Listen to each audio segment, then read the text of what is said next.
pessoal, sou o professor Macari, vamos falar um pouquinho de história hoje, e hoje nós vamos falar sobre a América Latina no século XIX, claro, independências das colônias espanholas. Olha aí o que nós temos nesse primeiro slide aqui, né? Nós temos ali ó, a independência da América Latina. Entender o quê? O processo de independência das colônias espanholas e também francesas e conhecer o papel exercido por alguns grandes libertadores como olha lá, ó, Toussaint Louverture, Simão Bolívar, José Martí também. Então, os libertadores da América. Não é futebol, hein? É matéria de história. Vamos lá então? Bora entender isso aí? Primeira coisa que nós temos que entender é o que? A pirâmide social que formava então aqui na América Latina as colônias sob domínio da coroa espanhola. Nessa pirâmide social nós temos ali no topo da pirâmide os chapetones. Quem são os chapetones? São os colonizadores espanhóis. Aqueles que vieram lá da Espanha, trouxeram seus cabedais, trouxeram suas famílias, todos os seus recursos para viver aqui na América, colonizando a América. São então os espanhóis colonizadores da América Latina. Tem os crioulos. Este nome você não pode esquecer e não pode confundir com os crioulos ali da América Portuguesa. Lembre-se que nós estamos falando da América Espanhola. Crioulos são os filhos dos colonizadores espanhóis que nasceram aqui na América Latina. Esses são os crioulos. Depois nós temos ali os mestiços, claro, né? Porque até os crioulos eles se casaram ali com pessoas nativas da terra, né? Os chamados indígenas, também com negros. Então formaram ali os mestiços. E temos ali, logo mais abaixo, os índios e também os negros. Parte principalmente dos índios também escravizados e os negros trazidos da África ali para serem literalmente escravos aqui na América Latina, na América colonial latina. Vamos lá então. Vamos entender um pouquinho os antecedentes, tá? Desde que a América foi colonizada, lá atrás, no século XVI, mais ou menos junto com o que é a colonização do Brasil, né? As práticas de exploração adotadas pelas metrópoles europeias eram muito prejudiciais assim às colônias. Por quê? Na verdade, elas estavam sendo exploradas. Então, essas práticas associadas às ideias o quê? Iluministas. Que são as ideias iluministas? São os pensamentos de liberdade, igualdade e fraternidade que estava sendo difundido em toda a Europa. E todo esse pensamento também visava o que? A independência, a abolição dos escravos. Então, todos aqueles ideais que também envolveram, por exemplo, a Revolução Americana, né, a Revolução Francesa, motivou então a busca por independências também aqui das colônias americanas, né, ou América Latina. Então, olha só, a busca pela independência surgiu porque Napoleão Bonaparte ele vai dominar então a Espanha. Né? Ele vai tirar o rei absolutista da Espanha e passa a controlar os territórios espanhóis e também de Portugal. No entanto, a pretensão de Napoleão era, na verdade, conquistar primeiro toda a Europa. Então as colônias, de certa forma, tiveram ali um espaço, uma brecha, vamos dizer assim, para formar movimentos de libertação. Uma vez que a coroa espanhola não estava no poder, Napoleão estava no poder, mas estava muito mais preocupado com a conquista da Europa. Então, essas pessoas espanhóis que estavam aqui, os descendentes deles principalmente, eles aproveitaram esse momento para formar os seus movimentos de independência. Então, os movimentos de independência das colônias espanholas foram lideradas por quem? Pelos crioulos. Vamos lembrar quem são os crioulos? Isso mesmo, filhos de espanhóis nascidos aqui na América Latina. Portanto, são nativos também aqui na América Latina. Outro detalhe importante sobre os crioulos, né? A sociedade colonial latino-americana era formada por diversas classes insatisfeitas totalmente com a situação que eles vinham passando ali. Muito bem, apesar das rebeliões de índios, apesar das rebeliões dos negros, muitas rebeliões, nem o negro e nem o indígena escravizado era passivo à escravidão, dos mestiços, a independência só aconteceu quando os crioulos se engajaram neste propósito. Por que isso acontece? Bom, primeiro temos que entender quem são os crioulos. Nós já falamos um pouquinho deles, né?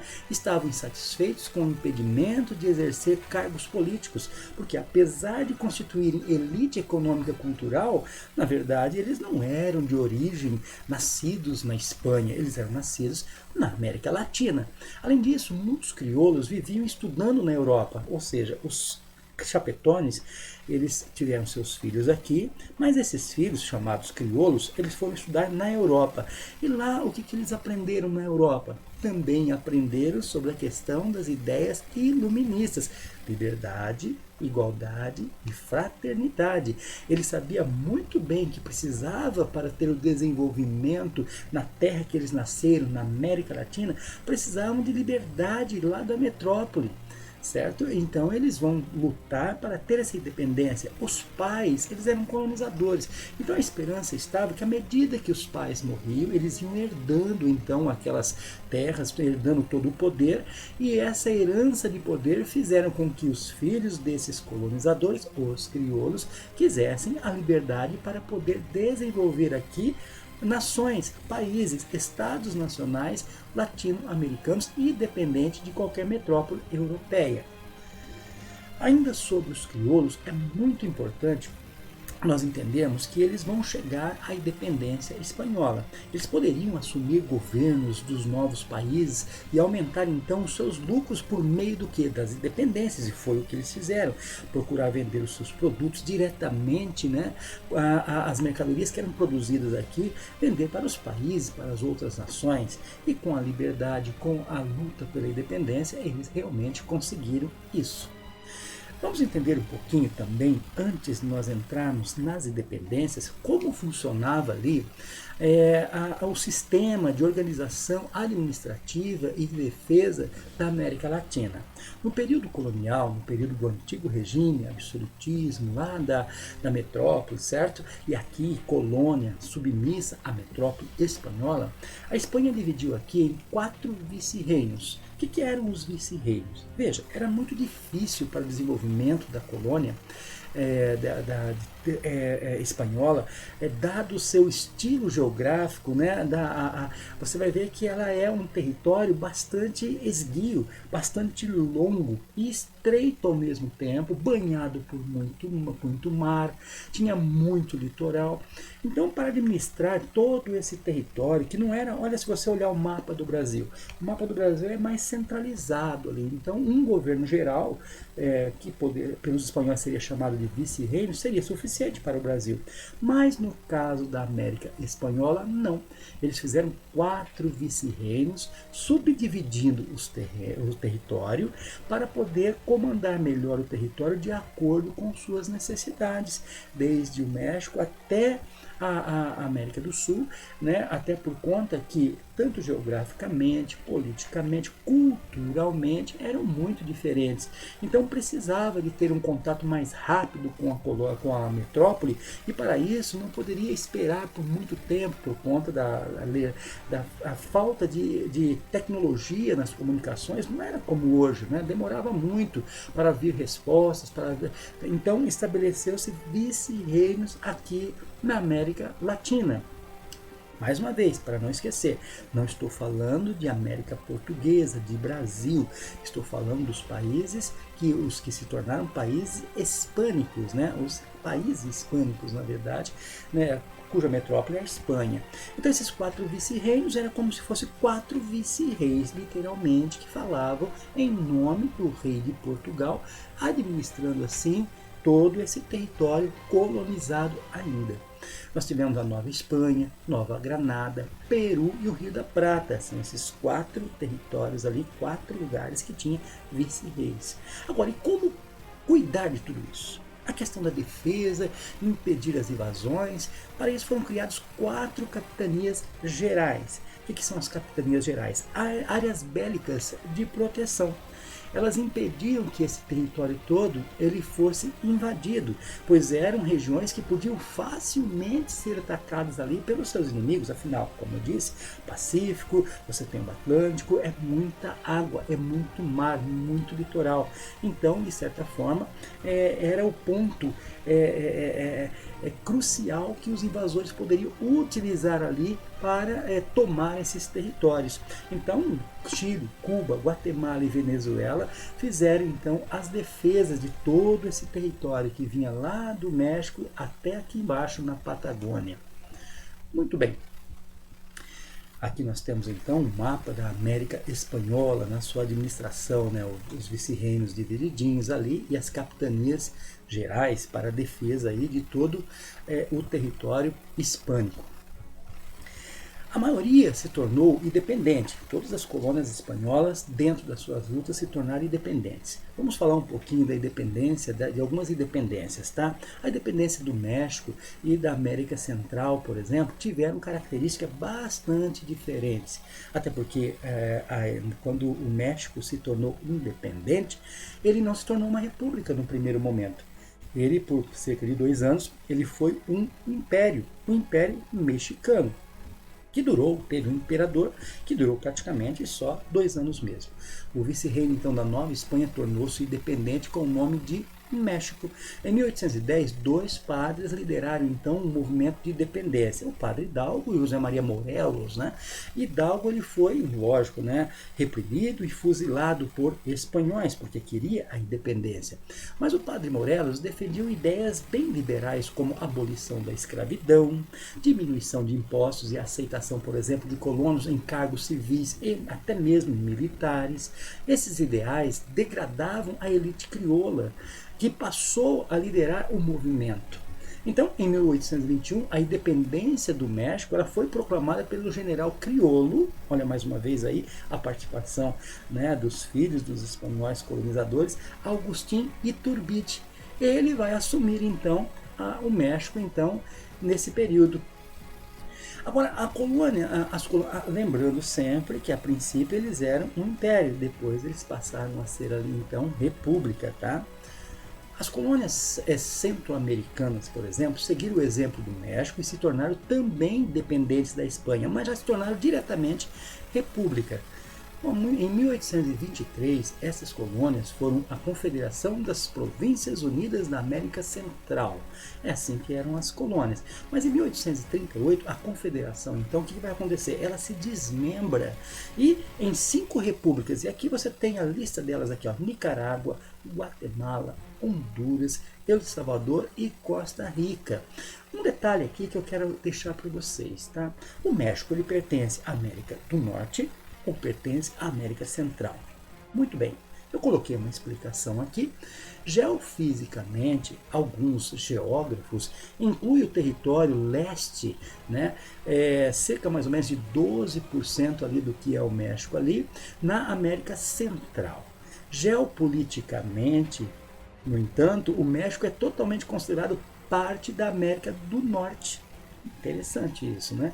Juntamente com Canadá e Estados Unidos. Então confunde um pouco. Às vezes a gente pensa, México é América Central ou América do Norte. Geopoliticamente é América do Norte, mas geofisicamente, ou seja, na geografia ela acaba pertencendo também à América Central. Vamos falar um pouquinho da independência de Cuba. Quase 400 anos de domínio espanhol abaixo ali, né, dentro do Pacto Colonial. Lembrando bem o que é o Pacto Colonial. A colônia não poderia negociar livremente com nenhuma outra nação sem antes passar pelo crivo da sua metrópole. A metrópole comandava todo o comércio da colônia. A Espanha permite então que Cuba vendesse diretamente o açúcar para os Estados Unidos. Foi uma exceção que houve ali. Ela permitiu, mas gradativamente a ilha cubana, que era do domínio espanhol, passou a exercer influências americanas dos Estados Unidos. Lembre-se que os Estados Unidos se tornou independente por ideias iluministas. Os Estados Unidos, de certa forma, ele vai ajudar então Cuba a se tornar independente. Isso por meio de ideias iluministas, certo? Em 1898, a Cuba consegue o reconhecimento da Espanha da sua independência. Cuba torna-se independente da Espanha, mas começa a ficar dependente de quem? Dos Estados Unidos. Então, os Estados Unidos estabelecem uma emenda Platt em 1902. Cuba não faria tratado ou pacto com qualquer potência estrangeira a não ser com os Estados Unidos. De certa forma, os Estados Unidos então compraria todos os recursos naturais produzidos pela ilha cubana, mas de certa forma deixaria essa ilha muito dependente dela economicamente, sem dúvida alguma. Então os Estados Unidos interviria sempre, a emenda Platt dava esse direito. Essa emenda ela está na Constituição, estava, né, na Constituição cubana, a primeira Constituição de Cuba quando se tornou livre.